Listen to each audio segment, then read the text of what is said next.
Hello everyone, my name is Jennifer Kim and I will be presenting you Dr. Jose Rosario. He's a professor at Massachusetts Institute of Technology and the author of the book Many Tears, a Memoir on Youth Class.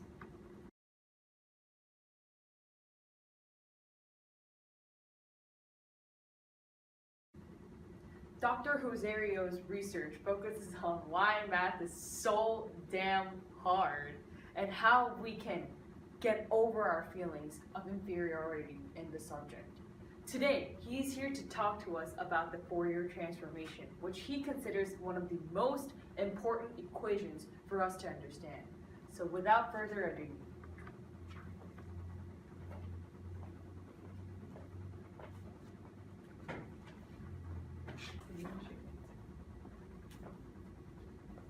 please feel free.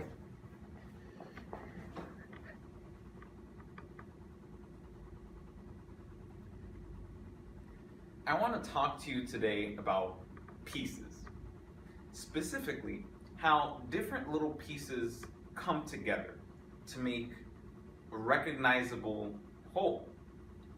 So here we have a picture of the George Washington Bridge. What do you see? Like most people, the first thing you see is a big gray bridge. But I'm going to ask you to look a little closer. What do you see? Can you see the intricate suspension cables, the support arches, the little cars getting ripped off by the Port Authority? The idea here is that the bridge is not the same without any of those individual pieces coming together.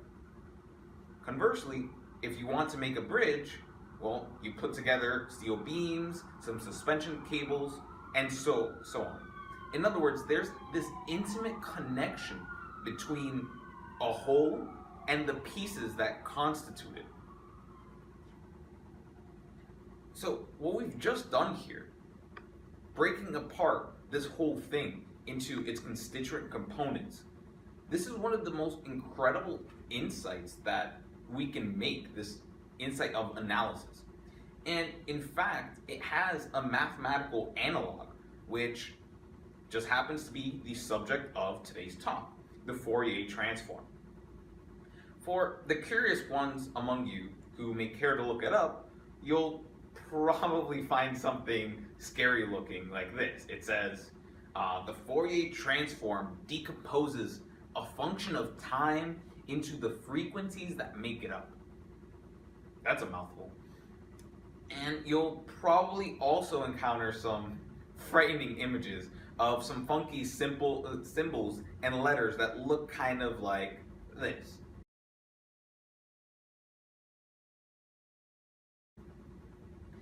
Now, I know what you're thinking. What does that have to do with the George Washington Bridge? What? I mean, such a scary looking expression like this, it's no wonder why so few people have the curiosity to, explore it, to really ponder it, and also why so many engineering students begin to regret their life choices. But there's another way to think about this fancy pants equations, and this leads back to the analogy of looking at pieces and the whole. And that is the core of this. So another way to understand this. Recently, I've been experimenting with protein shakes, of all things. As you probably know, protein powder by itself is kind of bland. But with the right combination, of milk, fruits, some people have their secret ingredients, you can actually make a protein shake that's pretty good. Here's the thing, as much as I try, my protein shakes always end up being kind of bad. So every time when I go to the gym, I taste their protein shake, I'm like, damn, how do they do it? Can I just get that recipe? Can I just take it, steal it, and just make it my own and make that smoothie? And unfortunately, it's not so simple. there's a lot going on in just a protein shake. So it's almost impossible for me to just taste it and kind of figure out, oh, they put like this little banana split in it and they put cinnamon or something like that. So, not only that, but even if you do know every single ingredient, how do you know the right amount of each ingredient to put in it to make it taste so damn good? Well, we're gonna go through a little thought experiment here. We're going to create the ultimate protein shake recipe stealer. So, first, imagine you have a few filters lying around. Filters as in, you can put the protein shake through it and then it'll leave out one certain ingredient. So we'll have a banana filter, an oatmeal filter, and so on. We can just reverse engineer the recipe by just filtering through each ingredient and seeing, oh, there's half a cup of milk in here and 2 scoops of protein powder, and so on, such that every ingredient is accounted for. Now, for this to work, we need a couple of things. First, the filters must be independent. So if you're gonna have a strawberry filter, it has to only test for strawberries, and there can't be any sort of intermixing that could confuse what you're doing. The filters must also be complete. So when they filter something out in an ingredient, they take all of it, and you know the exact portion. And finally, these ingredients that we filter out must be combinable. So once I figure out the ingredients, it's something that I must actually be able to recombine. So protein shakes are in this case a good analogy. But for example, if you're trying to build back a cookie, you don't want crumbs to just sort of come together. So there is that combinable aspect as well. And when you have all of those, then you have all the aspects that you need for a proper filter. Now, the Fourier transform, of all things, is remarkably similar to the process that I just described. In other words, if we were to have a mathematical equivalent of a protein shake, then it could very well be deconstructed and analyzed just, as a recipe. So the simplest way to think about the Fourier transform, and the most instructive, is that it gives you the recipe of a function. That if you take a big function of time, it gives you all the little pieces that make it up. But instead of delicious skim milk or strawberries, the ingredient that you get in this case is a sine or cosine wave. But these, when added together, will give you that function. So with the right ingredients, per se, or a sine or cosine wave, you can make a function exactly as you want it.